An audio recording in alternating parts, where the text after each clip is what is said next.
Kembali lagi di Tahu Film. Di sini kalian bisa tahu film tanpa harus merusak estetika dari rebahanmu. Seperti biasa, karena kegabutan yang melandaku cukup besar, kali ini aku akan menceritakan film dari tanah air yang berjudul Guru-Guru Gokil tahun 2020. Film yang memiliki rating 6,2 di IMDb dan berdurasi 101 menit menceritakan tentang seorang pria yang diperankan oleh Gading Martin yang berambisi untuk sukses. Baginya, kesuksesan berarti memiliki uang yang banyak, tapi ia malah lebih sering menemui kegagalan dalam berkarir.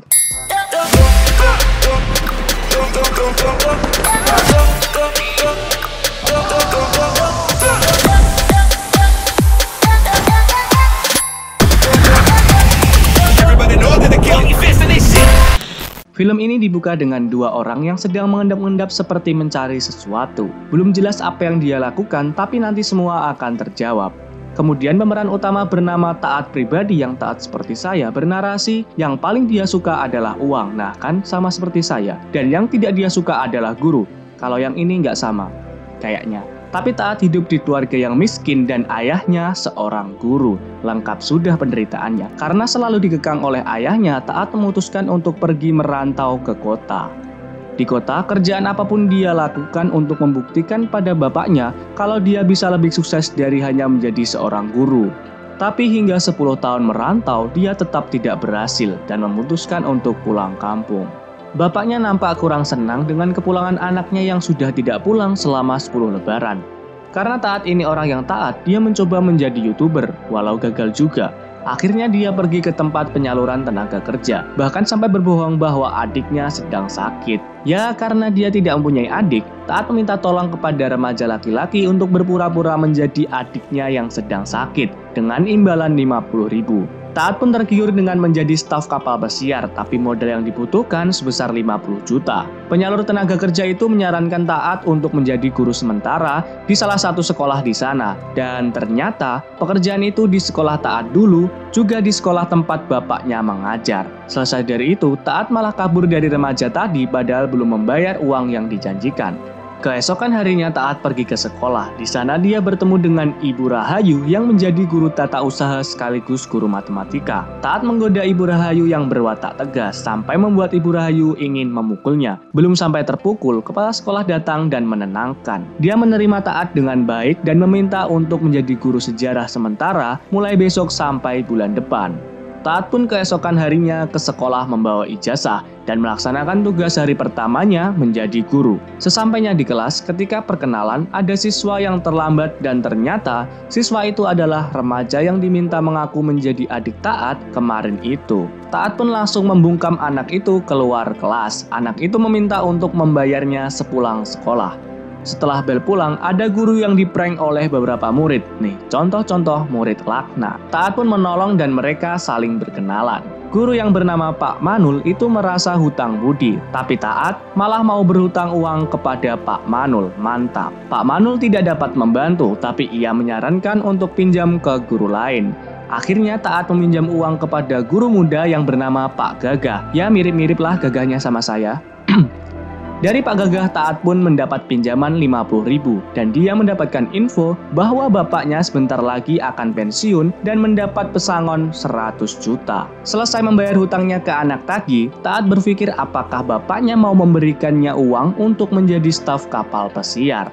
Karena sudah lelah menghalu, esok harinya Taat sepulang sekolah menemui Pak Gagah yang baru pulang membawa uang gaji dan pesangon bersama Bu Rahayu. Bu Rahayu membawa uang sendirian ke dalam sekolah untuk disimpan dan Pak Gagah berhenti karena diajak berbicara oleh Taat. Ketika mereka berdua berbincang, tiba-tiba suara bel sekolah berbunyi dengan aneh. Benar saja, sekolah itu kerampokan. Taat dan Gagah, nih yang ngasih nama kenapa sifat semua dah. Lanjut, Taat dan Gagah langsung berlari. Taat menghampiri Ibu Rahayu yang disekap dan Pak Gagah mengejar perampoknya. Kedua perampok itu menyamar memakai pakaian guru. Pak Gagah berhasil mengepung rampok itu dibantu oleh Pak Taat. Namun, Pak Gagah malah terkena hantaman kursi dan tak sadarkan diri. Walau sudah jatuh bangun mengejarnya, kedua rampok itu berhasil kabur membawa uang gaji dan pesangon guru. Guru-guru sampai berjualan dan Taat ikut Pak Manul menjadi pencuci motor. Ini semua akibat gagalnya gajian. Taat sempat curiga kalau Pak Gagah komplotan perampok itu. Ternyata Taat salah setelah pergi ke rumahnya bersama Bu Rahayu. Sepulang dari rumah Pak Gagah, Taat diajak untuk berbuka puasa di rumah Bu Rahayu. Dan yang mengejutkan, remaja yang diminta Taat untuk mengaku sebagai adiknya, ya, yang di awal tadi, itu adalah adik dari Bu Rahayu. Di sana Bu Rahayu curhat dan merasa lebih dekat dengan Pak Taat, apalagi Taat sampai menangis. Padahal menangis Taat ini karena prank cabe dari adik Rahayu.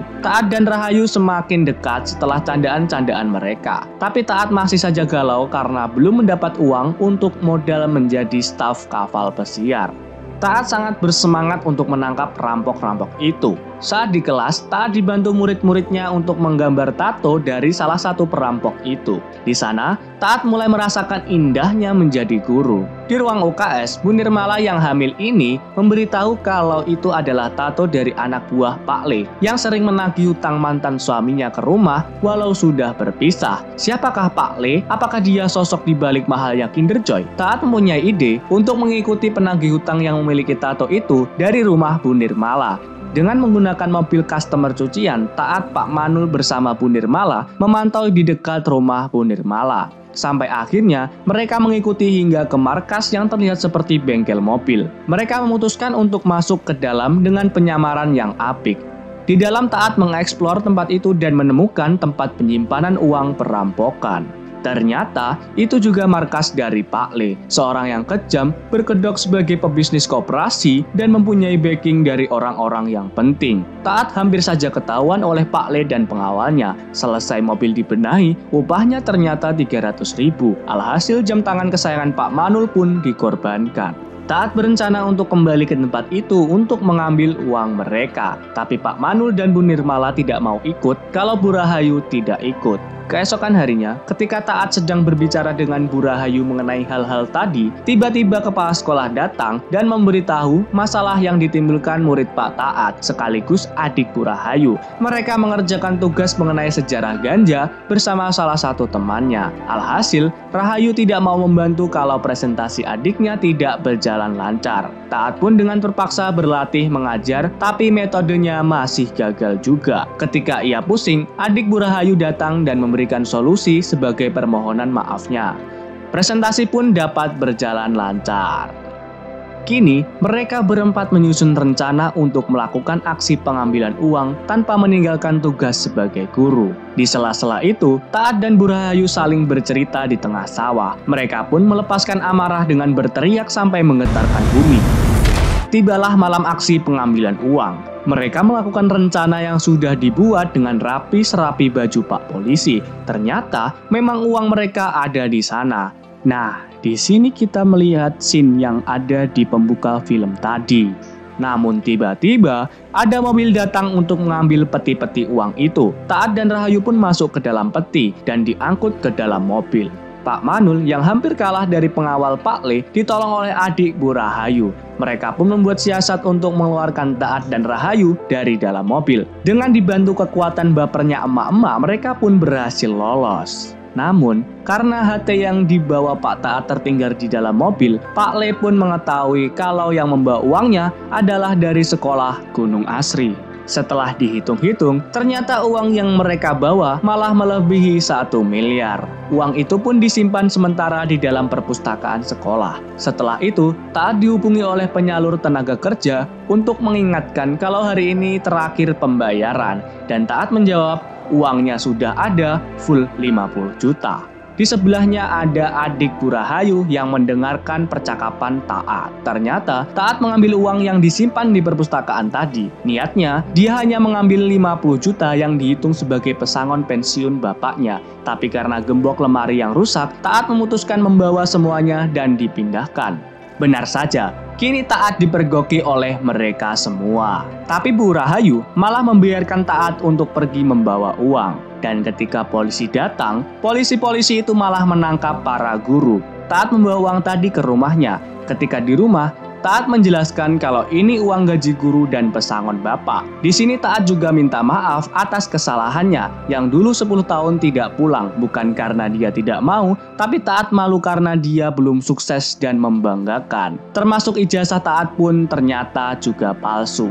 Tiba-tiba, adik Bu Rahayu datang dan mengatakan kalau tahu film upload setiap hari Selasa, Kamis, dan Sabtu. Bukan itu ya, maaf. Adik Bu Rahayu datang dan mengatakan kalau polisi-polisi itu semuanya palsu dan mereka membawa para guru-guru ke sebuah rumah. Pak Le pun tiba-tiba menelpon lewat HP-nya Bu Rahayu dan meminta untuk membawa uang itu ditambah bunga 100% dalam 1 jam atau akan membunuh para guru. Walau hampir terlambat, Taat yang datang dengan konyol malah menego Pak Le. Nah, di sini ternyata kepala sekolah dari sekolah itu sudah bersekongkol dengan Pak Le. Tak disangka, negoan Taat kepada Pak Le disetujui. Tapi ternyata ketika berjabat tangan, Taat mengambil cincin keramat milik Pak Le. Pak Le pun ketakutan karena Taat akan membuang cincinnya. Cinta bener nih orang sama cincin. Para guru pun mendapat bantuan dari murid untuk mengalahkan anak buah Pak Le. Namun, adik Bu Rahayu yang membawa cincin dikejar Pak Le sampai ke atas rumah. Taat pun menghampiri ke atas dengan membawa uang. Pak Le yang terdesak malah membelikan uang yang dibawa Taat untuk gaji pertama Taat bekerja dengannya. Dan tugas pertamanya adalah mencari jalan keluar dari situ. Taat terlihat tergoda dengan tawaran Pak Le. Namun ternyata Taat malah melempar semua uangnya. Alhasil di sana terjadi hujan uang lokal. Pak Le yang juga sayang dengan uang histeris sampai ia terjatuh dari atap. Mereka pun selamat. Pak Le dan para pengikutnya ditangkap oleh polisi. Keesokan harinya, prosesi pelepasan pensiun Bapak Taat menjadi guru dilaksanakan. Bu Rahayu datang menghampiri Taat dan menanyakan rencananya selanjutnya. Taat pun menunjukkan paspor di tangannya. Ternyata, bapaknya meminjamkan uang pesangon pensiun kepada anaknya itu. Di sana, Bu Rahayu meminta Taat untuk memberikan kabar sekali-kali. Tapi Taat menawarnya dengan berkali-kali boleh dong, asik. Ketika Taat mengusap air mata Bu Rahayu, seluruh guru dan murid beramai-ramai berkata, waktu pun loncat 4 tahun setelahnya. Pak Manul dan Bu Nirmala ternyata akan segera menikah. Bu Rahayu yang sedang membereskan berkas kedatangan seorang yang memberikan amplop. Di dalam amplop ternyata ada ijazah Taat pribadi yang telah lulus menjadi sarjana pendidikan. Ternyata alih-alih menjadi staf kapal pesiar, Taat pribadi ini malah pergi kuliah untuk menjadi guru dengan Taat. Ternyata ini udah berapa kali ya aku bilang ternyata? Udah amat lah. Ternyatanya lagi, yang kita saksikan dari awal tadi adalah cerita Taat kepada kedua guru baru. Dan Taat berpesan untuk menjadi guru yang tetap gokil. Nah, dari film ini banyak pembelajaran yang dapat kita ambil. Salah satunya yaitu, kesuksesan itu bukan hanya tentang uang, tapi bagaimana kamu dapat bahagia dan membahagiakan. Satu lagi, berarti salah 2 ya? Udahlah. Jadi guru itu tidak dilihat dari umur. Siapapun adalah guru dan siapapun adalah murid. Pusing kan? Oke, jadi itu tadi adalah alur cerita dari film Guru-Guru Gokil tahun 2020. Buat kalian yang suka silakan like dan yang tidak suka bisa dislike. Jangan lupa, buat kalian yang belum subscribe, ayo buruan subscribe untuk mendukung channel ini terus berkembang dan supaya tidak ketinggalan upload-upload dari Tahu Film selanjutnya. Sampai jumpa di hari Sabtu dan mari kita lanjutkan kegabutan yang hakiki.